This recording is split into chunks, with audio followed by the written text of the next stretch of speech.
Hi friends, నమస్తే. ఈరోజు మనం తెలుగు సందుల్లో ఒకటైనటువంటి ఆమ్రేడిత సంధి గురించి చెప్పుకుందాం. మరి ఆమ్రేడితం అంటే ఒకే పదాన్ని రెండు సార్లు ప్రయోగించేటప్పుడు రెండవ పదాన్ని ఆమ్రేడితం అంటారు. మరి ఆమ్రేడితం పైన సంధి జరుగుతుంది కాబట్టి దీన్ని ఆమ్రేడిత సంధి అని అంటారు. ఒకసారి ఆమ్రేడిత సంధిలో సూత్రాలు ఒక 4-5 రకాలు ఉన్నాయి. ఆ సూత్రాలు అలాగే దానికి సంబంధించినటువంటి ఉదాహరణలు కూడా ఇప్పుడు చెప్పుకుందాం. సూత్రం: అచ్చునకు ఆమ్రేడితం పరమగినప్పుడు సంధి తరచుగా నగు. తరచుగా నగు అని ఎందుకు అన్నాడంటే చాలా సందర్భాల్లో సంధి జరుగుతుంది, ఒక్కొక్కసారి జరగకపోవచ్చు అనే ఉద్దేశంతో తరచుగా నగు అని అంటాడు. ఎల్లప్పుడూ జరిగితే నిత్యం అని అంటాం. తరచుగా జరిగితే ఎక్కువ సార్లు జరుగుతుంది, కొన్ని సందర్భాల్లో మాత్రమే జరగదు. అయితే ఇక్కడ చూడండి, అచ్చునకు ఆమ్రేడితం పరమగినప్పుడు సంధి తరచుగా నగు అనేది సూత్రం. ఇక్కడ ఉదాహరణ మనం కొన్ని చూసుకుంటే ఔరా ప్లస్ ఔరా, ఔరౌరా. ఇక్కడ చూడండి, ఈ రా అనే దానిలో పూర్వస్వరం ఏంటి చెప్పండి. ఔరా అనే పదంలో చివరి వచ్చే పూర్వస్వరం అంటాము. ఇక్కడ పూర్వస్వరం ఏం చెప్పండి, ఆ. ఈ ఆ అనేది ప్లస్ రెండవ పదమైనటువంటి ఆమ్రేడితంలో ఉన్నటువంటి మొదటి స్వరము ఔ అనేది. ఈ రెండింటి మధ్య సంధి జరిగి ఇక్కడ ఆ పోయి ఔ చేరి ఔరౌరా అవుతుంది. ఇక్కడ సంధి జరిగింది. అలాగే ఆహాహాలో కూడా ఆహా ప్లస్ ఆహా ఏమైంది, రెండు పదాలు వరుసగా ప్రయోగించబడ్డాయి. అందులో రెండవ పదాన్ని మనం ఏమంటాం, ఆమ్రేడితం అంటాం. ఒకే రకమైనటువంటి రెండు పదాలు మనం పలికినప్పుడు రెండవ పదాన్ని ఏమంటాం, ఇక్కడ ఆమ్రేడితంపై సంధి జరిగి ఆహాహా ఏర్పడింది. అలాగే ఎట్టు ప్లస్ ఎట్టు, ఎట్టు ప్లస్ ఎట్టు ఏమైంది, ఎట్టు. అలాగే ఓహో ప్లస్ ఓహో, ఓహోహో. అలాగే ఏమి ప్లస్ ఏమి, ఏమేమి ఏమి. ఇక్కడ చూడండి, ఇలాంటి సందర్భాన్ని మనం వైకల్పికం అంటాం. ఇలాంటి సందర్భాన్ని ఏమంటాం, వైకల్పికం. అంటే ఒకసారి సంధి జరుగుతుంది, ఒకసారి సంధి జరగని సందర్భం కూడా ఉంటుంది. సంధి జరిగేటప్పుడు ఏమి ప్లస్ ఏమిలో ఇక్కడ పూర్వస్వరం ఏమని చెప్పండి, ఇం ప్లస్ ఈ అంటే పూర్వస్వరం ఈ కదా. ఇక్కడ తర్వాత ఆమ్రేడితంలో ఉన్నటువంటి లేదా రెండవ పదంలో ఉన్నటువంటి మొదటి అచ్చు ఏ, ఇక్కడ ఈ పోయి ఏ చేరి సంధి జరిగి ఏమేమి అయ్యింది, ఇం ప్లస్ ఏ అవుతుంది కదా. చూడండి, ఇక్కడ ఒకసారి చెప్తాను. ఏమి ప్లస్ ఏమి. ఇక్కడ చూస్తే మీ అంటే ఇం ప్లస్ ఈ కదా, ఇం ప్లస్ ఈ ప్లస్ ఏమిలో ఏ ఉంది. ఇక్కడ ఈ పోయి ఏ చేరి ఇం ప్లస్ ఏ ఏమైంది, మే. అది సంధి జరిగి ఇక్కడ ఏమి ఏమి అని వచ్చింది. ఒకవేళ సంధి జరగని సందర్భంలో, సంధి జరగని సందర్భంలో ఈ ఆగముగా వచ్చింది, దాన్ని ఎడాగమం అంటాము. అప్పుడు అలాంటి సందర్భంలో ఏమి అయింది. ఇలా రెండు రకాలుగా జరగడాన్ని వైకల్పికం అంటాము. ఇప్పుడు తెలుగు సంధిలో అయినటువంటి అర్థ సంధిలో మనకి వైకల్పికం, అలాగే తరచుగా నగు ఇలాంటి సందర్భాలు తెలుగు సంధిలో అయినటువంటి అర్థ సంధిలో వస్తాయి. అలాగే ఇక్కడ వైకల్పికం. నెక్స్ట్ ఏమిటి ప్లస్ ఏమిటి, ఏమిటి. అప్పుడు ప్లస్ అప్పుడు, అప్పుడు. ఇలా మరికొన్ని సందర్భాల్లో మరికొన్ని ఉదాహరణలు మనం చెప్పుకోవచ్చు. ఇంకో సూత్రాన్ని కూడా ఇప్పుడు చెప్పుకుందాం ఫ్రెండ్స్. ఇప్పుడు రెండవ సూత్రం చెప్పుకుందాం. ఆమ్రేడిత సంధికి సంబంధించిన రెండవ సూత్రం: ఆమ్రేడితం పరమగినప్పుడు కడాదుల తొలి అచ్చు మీది వర్ణముల కల్లా అదంతమగు దురిక్త టకారంబగు. అంటే ఆమ్రేడితం పరమైనప్పుడు కడాదులు అంటే కడ, ఎదురు, కోన, చివర, తొద, నడుమ, పగలు, పిడుగు, బయలు, మొదలు ఇలాంటి పదాలని కడాదులు అంటారు. ఈ కడాదుల మీద తొలి అచ్చు మీది వర్ణములకల్లా అదంతముగు దిరిక్త టకారంబగు. ఇక్కడ తొలి అచ్చు మీద వర్ణములు అంటే ఇక్కడ కడ అనే దానిలో తొలి అచ్చు ఏం చెప్పండి, అంటే ఆ తర్వాత వచ్చినటువంటి వర్ణాలు. ఇక్కడ ఒక డా మాత్రమే ఉంది. ఈ డా అనేది పోయి తొలి అచ్చు మీద వర్ణముల కల్లా అదంతమగు దిరిక్త టకారంబగు, అదంతమగు దిరిక్త టకారంబగు. అదంతం అంటే ఆ అంతంగా ఉన్నటువంటి దిరిక్త టకారం. ఆ అంతంగా ఉన్నటువంటి దిరిక్త టకారం అంటే టా కింద టావత్తు వస్తుంది అనమాట. కనిపిస్తుందా, టా కింద టావత్తు.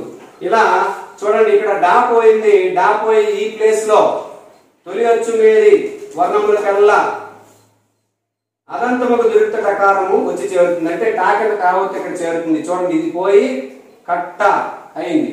టాకెన్ తావత్ చేరితే ఏమవుతుంది? కట్ట కడ అయింది. అలాగే ఇక్కడ రెండవ పదం చూడండి, ఎదురు ప్లస్ ఎదురు. ఇక్కడ చూడండి ఆమ్రేడితం మీద ఉన్నటువంటి కడాదుల తొలి అచ్చు, అంటే ఇక్కడ ఎదురు కూడా అందులోకి వస్తుంది. ఇందులో తొలి అచ్చు ఏది చెప్పండి? ఎదురులో తొలి అచ్చు ఏ. ఏ తర్వాత ఉన్నటువంటి అక్షరాలన్నీ కూడా పోతాయి. దురు అనేది పోయి దీని ప్లేస్ లో అనంతమగు దురుక్త టకారం వచ్చి చేరుతుంది. అంటే టా కింద తావత్తు వచ్చి చేరుతుంది. ఈ దురు పోయి ఇక్కడ టా కింద తావత్తు చేరినప్పుడు ఏమవుతుంది? ఎట్ట అవుతుంది. ఎట్ట ఎదురు అవుతుంది. ఇక్కడ చూడండి, అర్థమవుతుందా? నెక్స్ట్ మూడవ పదం చూసుకుంటే కొన ప్లస్ కొన. కొనలో తొలి వచ్చేది చెప్పండి? ఓ. ఓ తర్వాత ఉన్నటువంటి ఈ వర్ణాలు లేదా అక్షరాలు ఏం చెప్పండి? నా. నా ఒకటే ఉంది కదా, ఆ నా పోయి దీని ప్లేస్ లో టా కింద తావత్తు వచ్చి చేరుతుంది అనమాట. అప్పుడు కొట్ట కొన అవుతుంది. నెక్స్ట్ అలాగే చివర ప్లస్ చివర. చివర ప్లస్ చివర.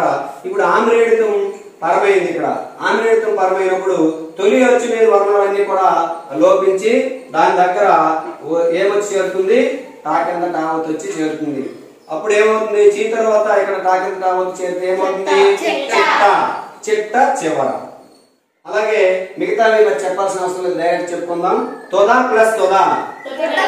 తొద. నడుమ ప్లస్ నడుమ. నట్ట నడుమ. అలాగే పగలు ప్లస్ పగలు. పట్ట పగలు. అలాగే పిడుగు ప్లస్ పిడుగు. పిడుగు. అలాగే బయలు ప్లస్ బయలు. బయలు. అలాగే మొదలు ప్లస్ మొదలు. మొదలు. అలాగే తెరువు ప్లస్ తెరువు. ఎట్ట తెరువు. అలాగే తెన్ను ప్లస్ తెన్ను. ఎట్ట తెన్ను. అయితే ఇక్కడ మీరు కడాదులు అనేటప్పటికీ గుర్తుంచుకోవాలి.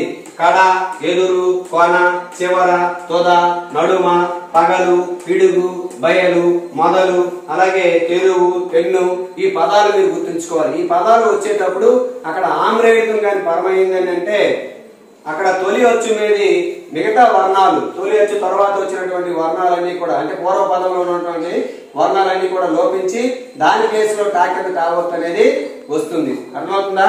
ఓకే, ఇప్పుడు తర్వాత మూడో సూత్రం చెప్పుకుందాం. చూడండి, సూత్రం 3. ఆమ్రేడితంబు పరమగునప్పుడు విభక్తి లోపంబు బహుళంగా అనగు. ఆమ్రేడితంబు పరమగునప్పుడు విభక్తి లోపంబు బహుళంగా అనగు. విభక్తి అంటే తెలుసు కదా, ఎన్ని రకాలు ఉన్నాయి విభక్తులు? 7 రకాల విభక్తులు ఉన్నాయి కదా. డుమవులు, ప్రథమ విభక్తి, నిన్ను లంపూర్చి గురించి, ద్వితీయ విభక్తి, ఇలా విభక్తులు ఉన్నాయి కదా.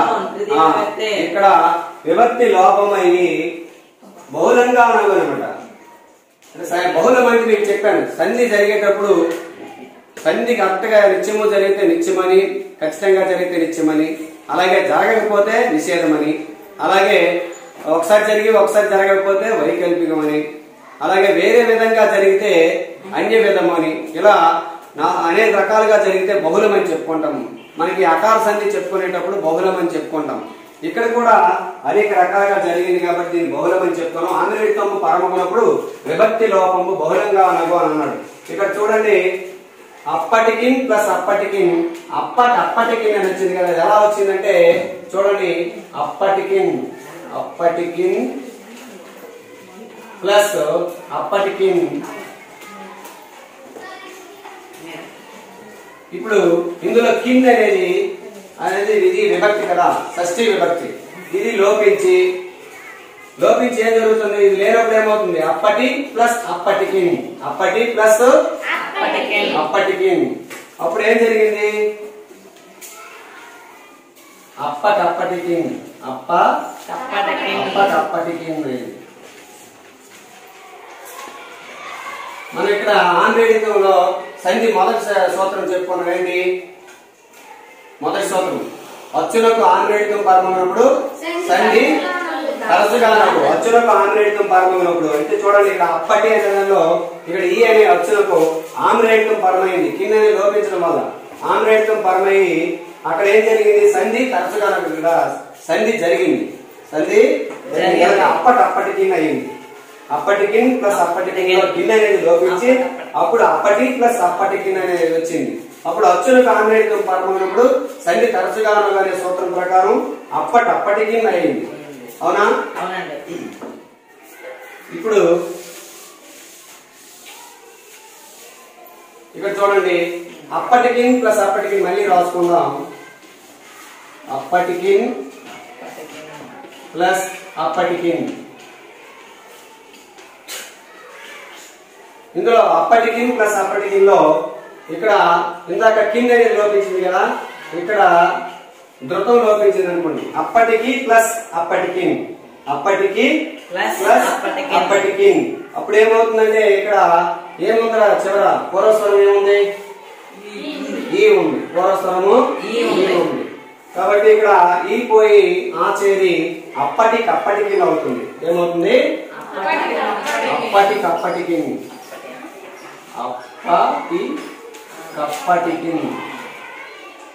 ఇక్కడ వాస్తవానికి ఇక్కడ ఎత్తో సంధి లేదా ఎకార సంధి జరిగింది. ఇదొక రకంగా జరిగింది అన్నమాట. అలాగే సంధి జరగనప్పుడు ఏమవుతుందో చూడండి. అప్పటికి ప్లస్ అప్పటికి ప్లస్ అప్పటికి. ఇక్కడ ఏది పోలేదు, పోకుండా ఈ ఇన్ అనే ధృతంతో ఇక్కడ ఆ చేరి ఇన్ ప్లస్ ఆ ఏమవుతుంది? ఇన్ ప్లస్ ఆ ఈ రెండు కలిసి నా అవుతుంది కదా. అప్పటికి నప్పటికి అవుతుంది. అప్పటికి నప్పటికి.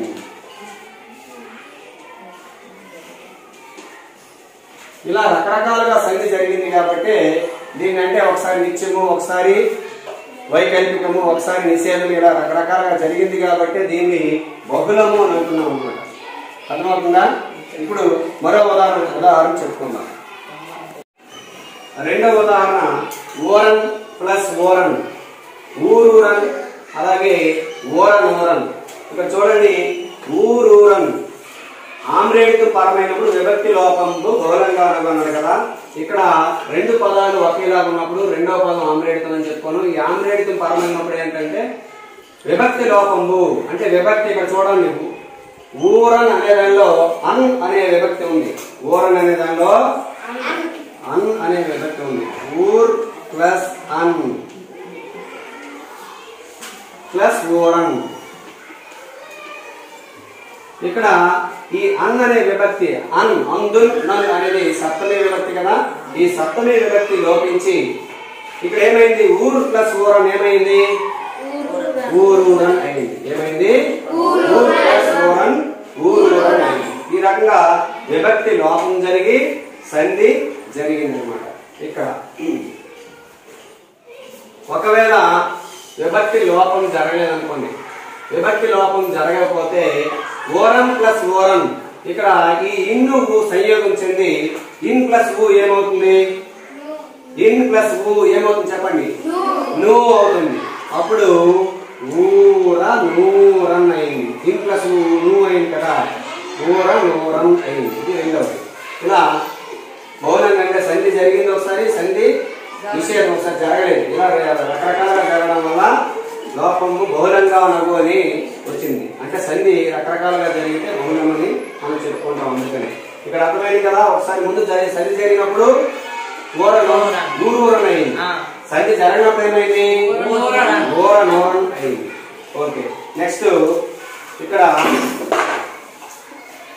ఇంటన్ ప్లస్ ఇంటన్ ఇక్కడ ఒకసారి సంధి జరిగినప్పుడు ఇంటన్ అయింది. సంధి జరగనప్పుడు ఇంటన్ అయింది. ఇక్కడ చూడండి, అన్ ఇక్కడ కూడా ఇంటన్ ఇంట్ ప్లస్ అన్ ప్లస్ ఇంటన్. ఇక్కడ అందున్ అనే సప్తమి విభక్తి కదా, ఈ విభక్తి లోపించింది. ఇంట్ ప్లస్ ఇంటన్ ఏమైంది? ఇంటన్ అయింది. ఏమైందా? ఇంటన్ అయింది. అంటే సంధి జరిగినప్పుడు అంటే ఆమ్రేడికం పరమైంది. ఇక్కడ ఇంటన్ అనే ఆమ్రేడికం పరమైనప్పుడు అన్ అనేటటువంటి విభక్తి లోపించి సంధి జరిగింది అనమాట. సంధి ఇంటన్ అయింది. ఒకవేళ సంధి జరగకపోతే ఇక్కడ ఏం జరుగుతుంది చూడండి. సంధి జరగకపోతే ఇన్ ప్లస్ ఈ రెండు సంయోగం చెంది నీ అవుతుంది. ఏమవుతుందా? నీ అవుతుంది. అంటే ఇక్కడ ఇంటన్ అవుతుంది. ఒకసారి సంధి జరిగినప్పుడు ఎలా అయింది, సంధి జరిగినప్పుడు ఇంటన్ అయింది. ఓకేనా? ఇప్పుడు 4వ ఉదాహరణ చెప్పుకుందాం. అక్కడన్ ప్లస్ అక్కడన్ అక్కడన్ ఎలా అయిందంటే ఇప్పుడు సూత్రం ప్రకారం చూడండి. ఆంధ్రేయుడితంబు పరంగా విభక్తి లోపంపు బహుళంగా నగోలు ఉంది కదా. ఇక్కడ విభక్తి ఇక్కడ ఏంటి చూడండి. అక్కడ్ ప్లస్ అన్ అనేది ఇక్కడ విభక్తి, అంటే సప్తమి విభక్తి. అది అక్కడన్. ఇక్కడ ఈ విభక్తి లోపం జరుగుతుంది. అన్ అనేది లోపించి ఇటు ప్లస్ ఆ ఏమవుతుంది? డా అవుతుంది. ఇటు ప్లస్ ఆ ఏమవుతుంది? అక్కడన్ అని అవుతుంది. అక్కడన్ అవుతుంది. ఇప్పుడు ఒకవేళ సంధి జరగలేదనుకోండి, సంధి జరగకపోతే నా ప్లస్ ఆ ఈ రెండు సంయోగం చెంది ఏం జరుగుతుంది? ఇన్ ప్లస్ ఆ రెండు సంయోగం చెంది నా అవుతుంది. అప్పుడు ఏమవుతుంది? నక్కడన్. అది సంధి జరిగినప్పుడు ఇలా, సంధి జరిగినప్పుడేమో ఇలా ఈ ఇన్ ప్లస్ ఆ ఈ రెండు సంయోగం చెంది నక్కడన్ అవుతుంది. ఆమ్రేడ్ సంధికి సంబంధించి 4వ సూత్రము, దానికి సంబంధించినటువంటి ఉదాహరణలు చెప్పుకున్నాం. ఇంచుక నాడు ఇచ్చాదులందు బహుళ గ్రహణము చేత అంతిమాక్షర లోపమునకు. అంటే ఇక్కడ చూడండి, ఇంచుక నాడు మొదలైనటువంటి పదాలు వచ్చినప్పుడు ఆమ్రేయతం ముందున్నటువంటి పదం యొక్క చివరి అక్షరం లోపించి సంధి జరిగేలా ఉంటే ఏమవుతుంది చూడండి. ఇక్కడ కా అనేది లోపించేలా ఉంటే అప్పుడు ఇంచు ప్లస్ ఇంచుక అప్పుడు ఏమవుతుందంటే ఇంచు ప్లస్ ఇంచుక ఇక్కడ ఉత్త సంధి జరిగి ఏం జరుగుతుందంటే ఇంచుక అవుతుంది. ఏమవుతుంది? ఇంచుక. అంటే ఇక్కడ ఇచ్ ప్లస్ ఊ కదా, ఊ పోయి ఇక్కడ ఈ అనేది చేరి చి అవుతుంది అనమాట. అప్పుడు ఇంచుక అవుతుంది. ఒకవేళ పూర్వపదం యొక్క చివరి అక్షరం లోపించకపోతే, పూర్వపదం యొక్క చివరి అక్షరం అంటే కా లోపించకపోతే అప్పుడేమవుతుంది? ఇంచుక ప్లస్ ఇంచుక. ఇక్కడ అర్థసంధి జరిగి ఇక్కడ ఇక్ ప్లస్ ఆ ఉంది కదా, ఆ పోయి ఈ వచ్చి చేరి ఇక్ ప్లస్ ఈ ఏమవుతుంది? కి అవుతుంది. అప్పుడు ఇంచుక అవుతుంది అన్నమాట. ఇంచుక. ఇప్పుడు 2వ ఉదాహరణ చూసుకుందాం. నాడు ప్లస్ నాడు. ఇప్పుడు సూత్రం ప్రకారం మొదటి పదం యొక్క చివరి అక్షరం డు అనేది లోపించింది అనుకోండి. డు లోపించేలా ఉంటే నా ప్లస్ నాడు అవుతుంది. నా ప్లస్ నాడు అవుతుంది. ఒకవేళ డు లోపించలేదు అనుకోండి, డు లోపించకపోతే మన అక్కడ సంధి ఏది జరగడానికి అవకాశమే లేదు. నాడు అవుతుంది అనమాట. ఇక నెక్స్ట్ ఏంటంటే ఉండుము ప్లస్ ఉండుము. ఇందులో మనకి సూత్రం ప్రకారం మొదటి పదం యొక్క చివరి అక్షరం లోపించింది అనుకోండి. మొదటి పదం యొక్క చివరి అక్షరం లోపించేలా ఉంటే ఇక్కడ ము లోపిస్తే ఉండు ప్లస్ ఉండుము. ఇక్కడ కూడా ఉత్త సంధి జరిగి ఉండుము అవుతుంది అనమాట. ఒకవేళ ము లోపించలేదు అనుకోండి, ము లోపించకపోతే ఏమవుతుందంటే ఉండుము ప్లస్ ఉండుము. ఇక్కడ ఉండుము ప్లస్ ఉండుము, ఇం ప్లస్ ఊ అనేది పరస్వరం ఊ పోయి మళ్ళీ ఈ పరస్వరమైనటువంటి ఊ వచ్చి చేరి ఉండుము అవుతుంది ఉత్త సంధి జరిగి. అర్థమైందా? ఈ రకంగా ఇక్కడ బహుళంగా జరుగుతుంది అనమాట. అంతిమాక్షరం లోపించినప్పుడు ఒకలా, అంతిమాక్షరం లోపించకపోతే ఇంకొకలా.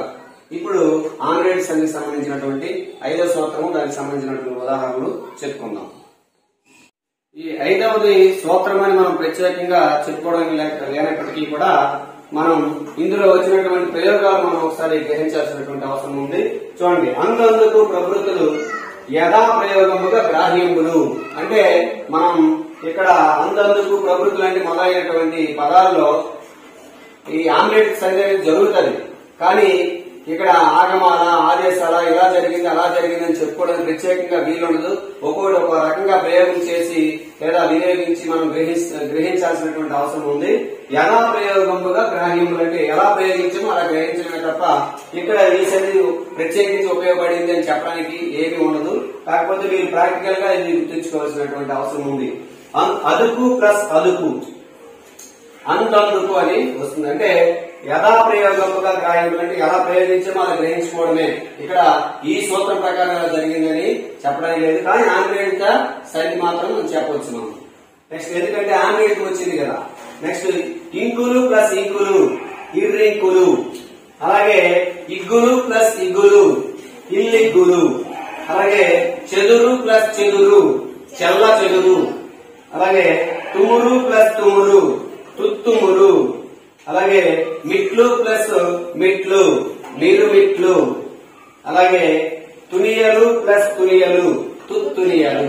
ఈ రకంగా మనం ప్రయోగించిన ప్రకారం మనం గ్రహించుకోవడమే తప్ప ప్రత్యేకమైనటువంటి సూత్రం అంటూ దీనికి ఉండదు. ఈ సూత్రం ప్రకారం జరిగిందని చెప్పుకోవడానికి ఏమి ఉండదు. ఇవి కూడా ఆంగ్లేయుడి సంధిలో ఉన్నటువంటి పదాలే, గుర్తించుకోవాల్సిందే. Okay, thank you friends. మరొక సంధితో మరొకసారి కలుసుకుందాం. అంతవరకు సెలవు.